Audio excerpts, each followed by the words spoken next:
Hello everybody, I'm Mitch Hanley from Interim Hive, and today I'm going to show you what the best practice is for creating your interim inspection reports on Interim Hive. Now we understand that interim inspections are the bane of a property manager's life, so we try and make the process as simple as possible so you can create those reports efficiently. So our interim inspections in Interim Hive are designed to make sure you're spending minimal time at the property, but it can still cover off all the bases if there's any tenancy breaches or maintenance issues. So what I'm going to show you now is to show you how to set up those reports on Interim Hive, the best practice to go and conduct them reports at the property, flag maintenance issues, compliance questions, etc. And then I'll show you how to complete that report off. So I'm going to find the property that I want to create the interim inspection for. So in this case, I've found a property on my account here. So example street, find the relevant tenant. I want to create my interim inspection. And the first thing to do is to add a report. So to do that, you click on the little cog next to the tenant's name. You click add report, and then it will bring up some report types. So in this case, we'll be creating an interim visit report today. And we recommend, well, it's totally up to you, but what I particularly recommend is that it will ask you a question here of whether you want to complete some interim visit compliance checklist questions. There's a little tooltip here just to give you some context about that, but basically if you tick no, there won't be any sections in the report to complete on some compliance checklist questions such as access checklists, fire door inspections, fitness to human habitation, what other would there be? There'll be some smoke and carbon monoxide questions as well. So if you tick no, those questions won't appear. But if you tick yes, then Interim Hive will prompt you or the property inspector when visiting the property to answer those questions. Also, when doing interim visit questions, we advise starting the report from scratch because you only really go into the property to flag any maintenance issues or tenancy breaches, etc. So start from scratch. No need to copy the contents from any master reports, and you don't need to duplicate any photos from any previous reports because you're starting from scratch. What I'd also advise as well is to set up your reports on the desktop site like I'm showing you now, and then you'll log in on the Interim Hive app, go in offline mode, then travel to the property to conduct your report. So I'm going to click Save and Next. That report will generate, and then you can then follow these sections and complete your interim inspection report. So you'll notice that in your interim inspection report, the first step is to do the rooms and spaces. So here's your list of rooms in the property that you've got set up, that you would have already set up quite a while ago. But you'll notice that in each room, it only displays the general overview of each basically the general overview of each room, not the list of items. And this is by design and designed to help save you time. So you'll typically go around each room and record the general condition clearness of the property and make sure there's no tenancy breaches. But if you want to add anything specifically, such as a maintenance issue or anything like that, then you can do that. But what I'm going to show you first is what to record in the general overview of each room. So we've got a nice little tool which will help you speed up that time. So if you start in the entrance and hallway, obviously start with the general overview, and then you can free type in here what the condition cleanliness is. But my number one tip is to use the drop down menu. So say for example in the general overview in this room, you can scroll down. There's some interim visit specific drop down sections that you can use. So you can say for example there's no tenancy agreement breaches evident, there's no maintenance issues raised, and there might be anything else you want to choose here. The tenant confirms no maintenance issues present, etc. So choose whatever you think is applicable. But what I would like to say is to choose positive answers, and then there's a button here that says clone item description. So if you tick that, it will copy this to all of the general overview descriptions in each of the rooms. So that's based on a positive visit.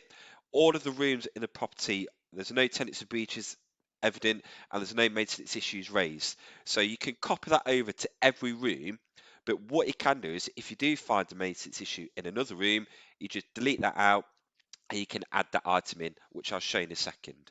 So here it is. You can say there's no tenancy breaches evident, no maintenance issues raised. You're happy with everything. You can take a snap through the Image Hive app, or because I'm on the desktop site, I'm just going to select from the library. So just bear with me 1 second while I just find that photograph. So I'm just going to get a general overview of that room, and those photos are going to go in. But obviously, if you're using the Image Hive app, just bring up the camera on your phone through the take photo button, and that'll go in. You can record the condition cleanliness as good, fair, poor, whatever you feels best to describe that property. But my number one tip is to add on some positive descriptions in the general overview, then click clone item description. So then when you click save and next, it will take you to the next room, but it's already copied those descriptions over. If that's the case, all you need to do is add some photographs if you really want to, or just trust that description. So you can literally whiz through this report, make sure everything's happy, and just trust the cloning descriptions. But if there is a maintenance issue you want to raise, then you're more than welcome to do that. So let's say, for example, I'm in the kitchen here. You can see I'm in the kitchen doing my inspection, but I found a maintenance issue. So if that's the case, I'm going to delete out the description here that there's no maintenance issues raised. And then what I can do is click on the options tab here, then click add item. This is where you'd add in the specific item you want to include in your report of that maintenance issue. So in this case, I'm going to say the extractor cooker hood. So I'm going to add that one in, describe what the problem is. So you could say the light bulb isn't working and the extractor cooker hood isn't responsive when switched on. So that's just a typical example. You can then take a photograph of that, just detailing it. Let's see if I've got a photograph of an extractor cooker hood. I might not have one saved locally. Oh, yes, I have. So I've added a photograph in, but yeah, so you could just highlight there. But the other thing to do as well is at the bottom, there's something called maintenance checklist. So this is where you can flag that item for maintenance.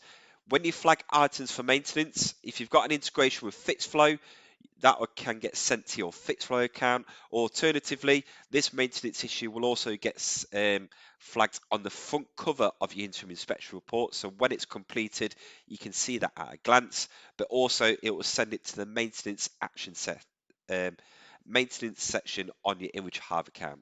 So I'm just going to flag this for maintenance. So I'm going to say this item needs repairing. I'm going to say it's the landlord's responsibility, and I'm going to say it's about £50. And they're just going to say extractor cook hood needs fixing. So I've added that in, I've clicked done, and that will get saved to my report. So you can see here I've got the general overview of the kitchen plus the extractor cook hood. You then go in the next room, again, just follow the same steps again. It's already copied over the description of the dining room. No tenancy breach is evident, no maintenance issues raised. I'm happy with that, so you just move to the next item. And again, if you do find an issue, then just clearly add that in. So I'm in the toilet, I found another maintenance issue, and I'm just going to add that in. So I'm going to say add the item. I'm going to say the tap is leaking. And again, just flag it for maintenance. And the good thing is, when you type in the cost as well, it will summarize the cost on the front cover of the report as well. So I'm just going to add that in. The tap is leaking, £25, and in it goes. So that's been flagged for maintenance as well. So trust the descriptions, use the clone item description button as well. Something else you can do when conducting your reports is obviously if there's an issue with the smoke alarm, you can also add the item in as well. So say add the item, add the smoke alarm item. You can say the battery needs replacing. But what you can do is on these specific items, you can also enable the compliance flag. So you can outline when that was tested and when the expiry date of that smoke alarm as well, because then you'll get email notifications of when that's coming to an end. So you can, again, just say it needs replacing or repairing, flag it for maintenance, outline um, who the responsible is, and that will get added to your report as well. So just go through your report. This is designed to help speed up your time. Use the clone item description and only add items in your report of where there's a tenancy breach or maintenance issue, etc.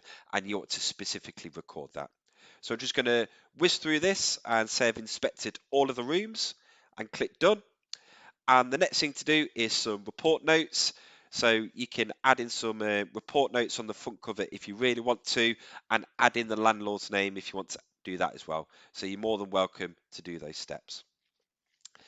Once you've done that, it's good practice to answer some health and safety alarm compliance checklist questions. So these questions have been added into all report types, whether it's a check-in, interim inspection or checkout.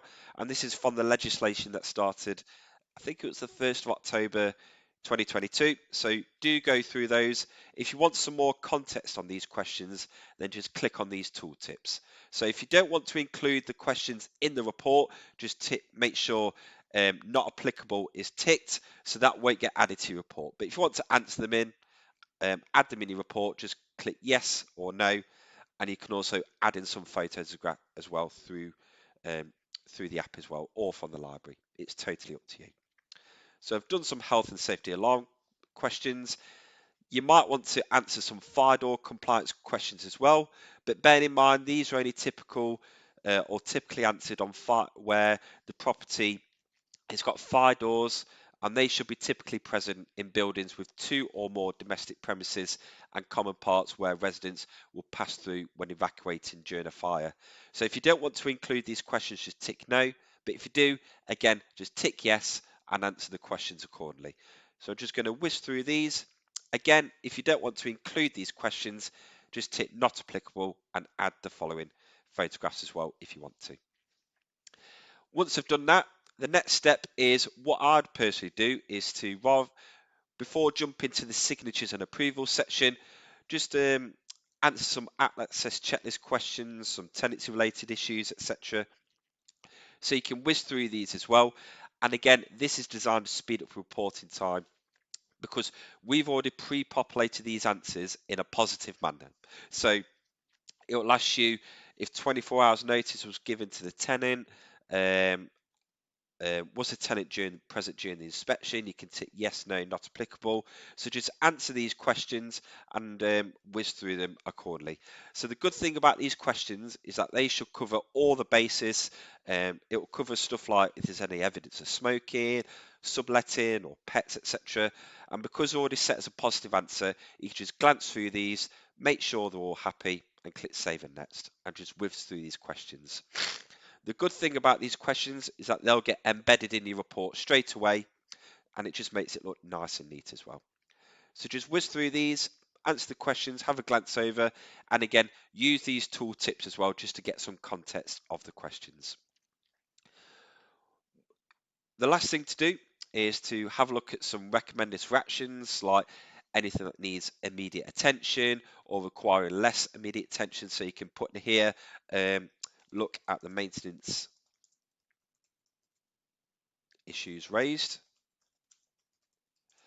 So you can add some notes in there as well. If I can spell mean, I can't spell today. There we go. So that's get added in as well. So once I've done that, you can see everything has been completed apart from the signatures and approval stage. Once I've finished at the property, I'll then go back to the office, sync my app back up on online mode, and then you can then preview report.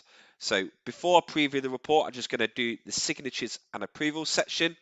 It will ask you, was the tenant present during the inspection? Yes or no. Again, you might have asked, the tenant might have informed you if the tenant will be present or not. So just answer that question accordingly. If you tick no, nothing appears, and the same with yes, but that will get added in your report. and then it will say, do you require a tenant's signature for this report? Typically, for interim inspections or midterm inspections, you wouldn't require a tenant's signature, so it's advisable to tick that as no, because you're only going there to record the condition, cleanliness, tenancy breaches, and any maintenance issues. You then add in the inspector's name, which is myself today, the date of the inspection, and then you can sign for it digitally as well. Once you've done that, you can then, before submitting it off, just preview your report. So just have a quick glance through to make sure you're happy with everything. So it's listed out all the maintenance issues at the top. It's outlined the maintenance costs of who's responsible, the landlord, the tenant, etc. And it's broken it down accordingly. And then as you scroll down further, it's added in the health and safety alarm, compliance checklist questions, fire door checklist, some compliance items as well as the interim visit details questions that you've answered as well.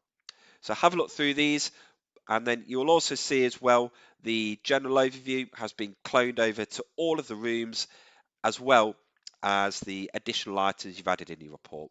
So it's a nice, neat report. It's only taken me a few minutes to create this report, and it is designed to speed up your reporting time as long as you follow this process. If you're happy with that, you then be able to submit your report. So once you've done that, the report is completed, and then you'll be able to download a PDF version of that report from your Inventory Hive account. If you want to share this report with your landlord, you can do that a couple of ways. Again, downloading it as a PDF by just clicking download and then following the steps accordingly. You can save that locally on your computer and just attach it in an email. So it's totally up to if you want to follow that. So I'm just going to download the final PDF version here. And this is what it looks like, as I've just previously shown you in the preview. But alternatively, another option to share it with your landlord is to click on the cog here and share the report as a link. So when you click here, you can share the report and you'll get a URL which you could send on an email or on a WhatsApp message, for example. So you can do it that way, or the quickest way is if you just click email reports, type in the landlord's name and their email address and click send, then the landlord will get a copy sent to them straight away. So it just shows that you're on top of things and it's all stored there. So that's the quickest way and the best practice way to create your interim inspections on Inventory Hive. If you've got any further questions, please head over to our support. So if you click on support, it will take you to our support page where you can search loads of articles. So if you search interim inspections, so if I search that, it will bring up loads of articles on how to create your interim inspections report. So do have a look at these, but if you're stuck on anything specific, just submit a ticket and one of our support team will get in touch as soon as possible. It's usually under 10 minutes on Monday to Fridays. So thanks for your time today. If you've got any questions about interim inspections reports, do get in touch and we'd be more than happy to help.